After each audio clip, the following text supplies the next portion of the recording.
If you're watching it, it's this right now. It's Thursday, I believe. Still rocking my sus shirts. I've got some Cherry Crush today. Cherry Crush. I know.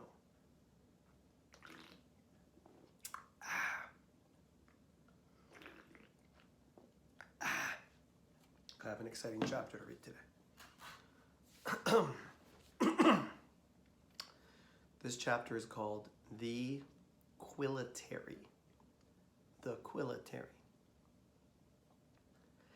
Aaron Stowe tossed and turned on his cot. Do you know what a cot is? I think we talked about it in class before. Like if you go to a hotel and there's only one bed in the room, and say you're with your parents and you don't want to have three people in a bed, you can call down and they'll get you this little cot, and it's so you would be able to sleep in this little like side bed. It's kind of like a small little bed, right? But if you're living in a dormitory or you go away to university, you would have a small little bed that you sleep in. It's probably not the most comfortable thing in the world. So Aaron would be sleeping in a little cot.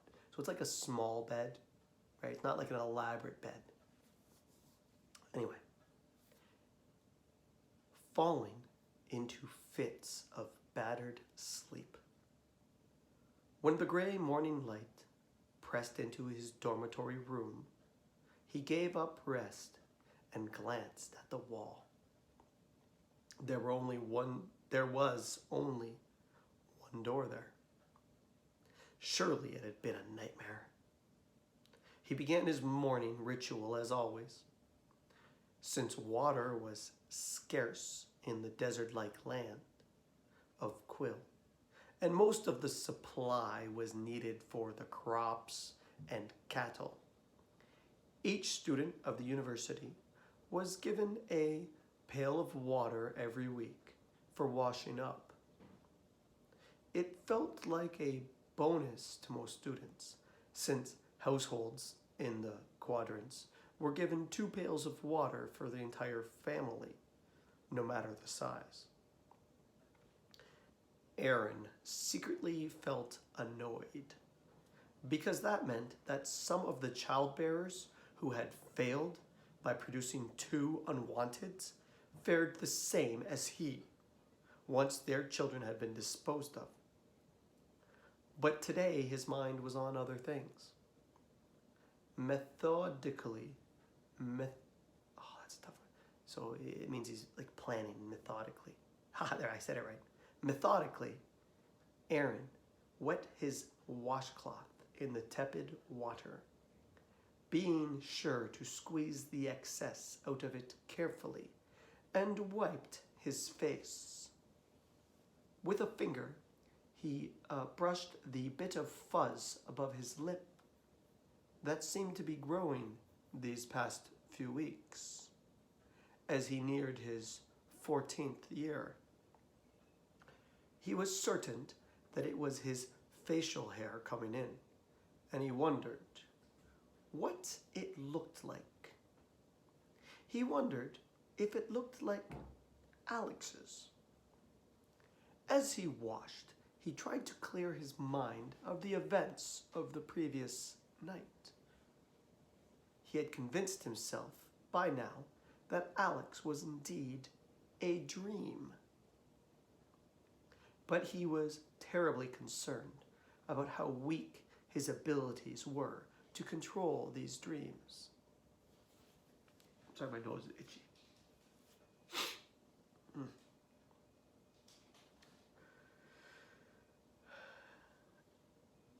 Which grew more intense each day. He ran the washcloth over his chest and arms, and nearly yelped when he pressed on the tender spot on his shoulder, where his dream brother had hit him.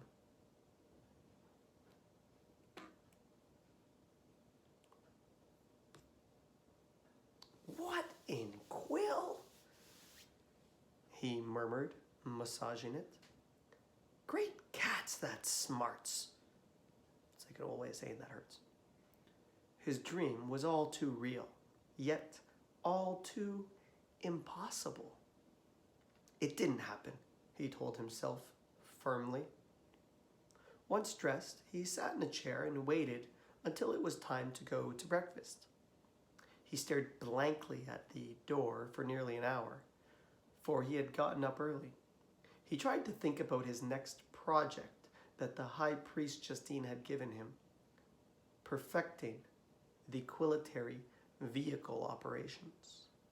Today he would visit the Quilitary base for a tour, and he'd learn from the officers how the vehicles ran. From there, he'd take the information and develop a plan. Hopefully, it would be a good plan that pleased the high priest. This was his best chance at remaining in his high position as assistant secretary and moving up to secretary in a few months when the old maid had been disposed of. Aaron knew that solidifying his post in the palace was crucial to his advancement. The current secretary to the high priest was an ancient woman, older than the high priest herself. Soon she'd be sent on the ancients sector of Quill, as her sight was failing. Once there, she'd never be seen again. Well, not by the Wanteds. Anyway, it was the job of the necessaries to tend to the ancients, put them to sleep, and bury them. Aaron had learned all about the burying part because his father was a burier. Burying. Aaron shuddered. Wait a minute. I'm going to think out loud right now. So the ancients, they get buried, but all the unwanteds don't get buried. Maybe if they just buried all the unwanteds, they would have known that they weren't dead yet. But I guess, so the wanteds are special, so they have to bury them. That's weird, eh? Okay. Burying, Aaron shuddered. His thoughts had turned back to Alex and the day they'd made houses in the mud. Aaron admitted to himself that he hadn't actually seen a house in the random markings in the mud. At the time, he had wanted to see what Alex saw. But thinking back on it, he was glad that he didn't. Alex. Aaron shook his head violently. Stop, he said to himself, or I'll be forced to report you. Aaron's thoughts turned again to his own advancement. Once the secretary was banished to the ancient sector, Aaron would be an equal level with 5 of the 6 governors. There were only 2 people in Quill who stood in his way from that point. One was the high priest Justine herself, who, at 70 years old, was not presumed to live more than 5 or 10 years. Aaron wasn't worried about her standing in his way when the time came, and she had no heirs. But the second obstacle would be infinitely more difficult. He was the senior governor, second in command. The man watched Aaron like a dog watches a gopher hole. Almost like he knew Aaron was hot on his heels, ready to overthrow Senior Governor Haluki and become the next High Priest of Quill. Almost like he knew that Aaron would stop at nothing to succeed. Aaron sounds like the main villain of the story all of a sudden. A harsh clanging of metal on metal sounded outside his door. Aaron breathed a sigh of relief, got up, and strode to the doorway. When he opened the door, and indeed as all other doors of the hall opened simultaneously, a flash of something silvery bright caught his eye on the floor of his room next to the door. It was a thin piece of metal twisted into an odd shape.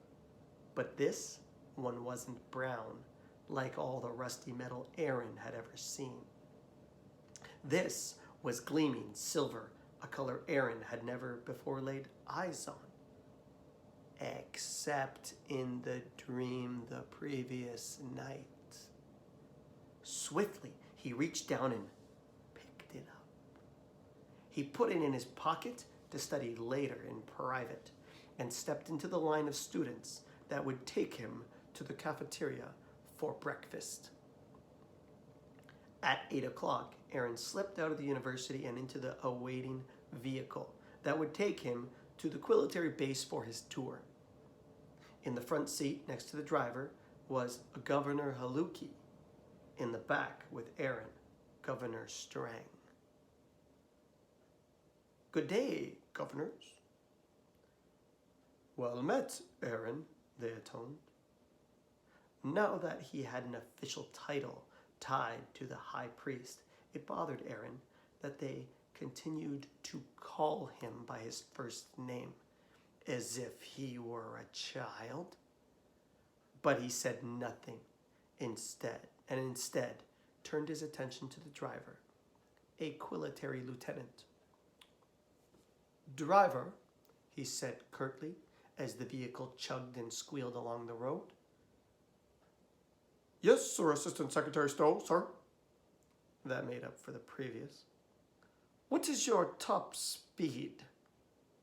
Aaron asked. 25 posts, sir." "Sustainable?"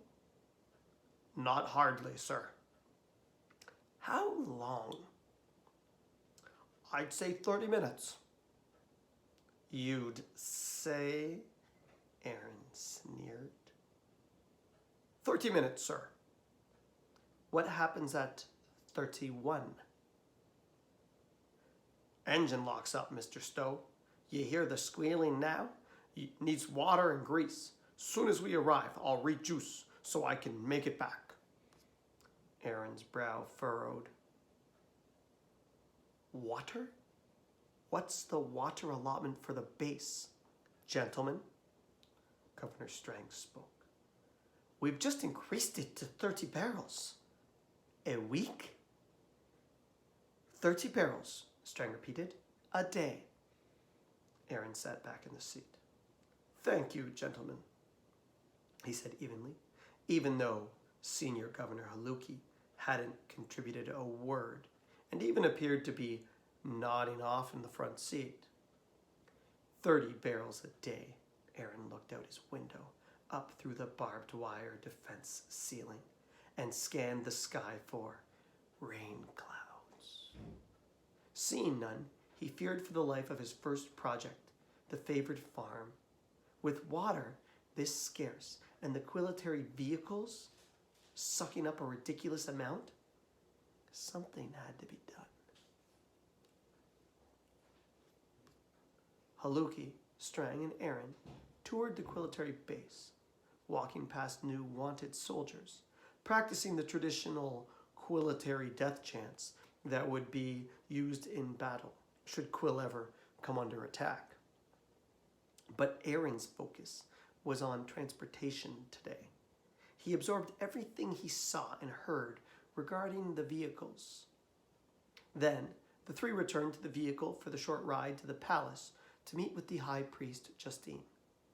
The car creaked and strained its way up the hill, and Aaron, now feeling the exhaustion from 2 hours of sleep the night before, let his thoughts wander once again to the strange episode during the night. It felt distant now, but something tugged at Aaron's mind. How could it be possible that behind that great fence was an entire world full of unwanteds?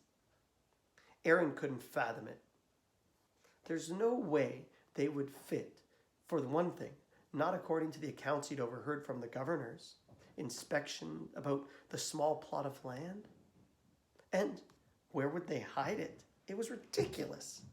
There was nothing but a building, some weeds, and a lake, a great lake of boiling oil. Aaron closed his eyes for a moment, telling himself to stop all thoughts of Alex forever before he did something to jeopardize his standing with the high priest. Even so, he fingered the thin piece of metal in his pocket through the fabric of his trousers, wondering where else something like that could have possibly come from. Finally, the driver pulled the vehicle up to the palace. After the customary password and formal greetings with the high priest, the four sat in the conference room. Senior Governor Haluki began the briefing, updating the high priest with a status report from General Blair. Strang continued, speaking of their tour, and then the three turned to Aaron. "And what are your findings?" "And what are your findings?" Justine asked. Throughout the briefing, something had niggled at the edge of Aaron's thoughts. That's a weird word. Kind of like wiggled. He struggled to come up with something brilliant to say, but he was afraid that his comments would disappoint. He knew this was important.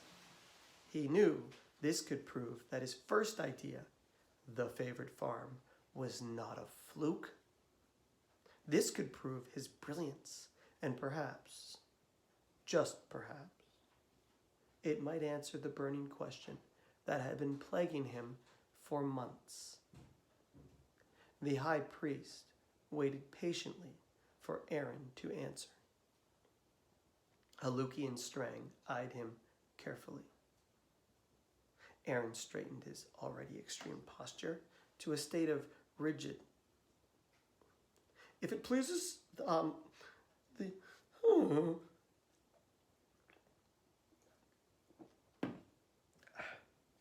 If it pleases the high priest, I wish to offer a solution to the growing problem, not only of the poor quality of the quilitary vehicles, for indeed they are in a sorry state, but also a solution that will ease Quill's looming water shortage.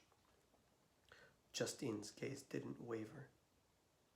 "Proceed," she said. Aaron nodded. "I believe there is a method that, to my limited knowledge," he said humbly, "we have not explored. Perhaps you will consider it worthy." Aaron took a breath, knowing he couldn't stall much longer, without actually making his suggestion, yet still trying desperately in his mind to figure out exactly how it would work. Haluki, who sat opposite Aaron, shifted in his chair, his narrowed eyes not leaving the boy's face. Strang nodded encouragingly, for he had an appreciation for the boy's mind. The high priest Justine's mouth twitched, as if she were growing impatient. "Out with it, then." Aaron nodded again, pressed his lips together. "Very well," he said, his esophagus feeling tight enough to stop his breath. "I believe the solution to making the vehicles run more efficiently and to freeing up the 30 barrels of water used by the quilitary base each day is..." Aaron swallowed and continued. "The Great Lake of Boiling Oil." The high priest Justine knitted her brow, the look on her face growing even more intense. "And?" she prompted sharply. "And," Aaron's voice cracked, making him cringe and clear his throat. And, he continued, "Therefore, as I have never seen the Great Lake of Boiling Oil, I'd like your permission to pay a visit to the Death Farm so I might gather a sample for study and testing." Haluki's eyes flickered for an instant before they returned to their cold steel blue color. He shifted in his chair as the high priest Strang grew thoughtful. As the high priest and Strang grew thoughtful. "No, it's out of the question," Haluki said. The high priest offered Haluki a rare look of disdain. What? She said, her voice raised slightly as fire rose in her eyes. It's contaminated, Haluki said forcefully. Polluted. Perhaps you've forgotten what goes in there. Aaron and the young Governor Strange exchanged an uncomfortable look. The high priest glared at Haluki. I'll thank you to leave that decision up to me. She turned to the palace guards at the door. Guards, fetch a vehicle immediately, suitably large, enough for the 4 of us. Aaron's stomach flipped. Haluki hesitated, and then stood abruptly, and made for the door. Make that 3. I've another appointment. Good day, madame. The 3 remaining at the table watched him go, and then looked at each other, none of them bothering to hide the shock on their faces at this strange behavior. Finally, the high priest had the wherewithal to call out, Oh, for Quill's sake, Haluki, come back here immediately. But the man was already gone. Okay, your question to write in one of your books here is, so the cars must run on water, and there's a gigantic bowl of oil that they kill people in. Cars run on water, and there's no water left. People die in a big thing of oil. Is there an idea there that you could come up with? Just wondering. Second question. Is Haluki as bad as his daughter thinks? Or do you predict there's something up? See you tomorrow.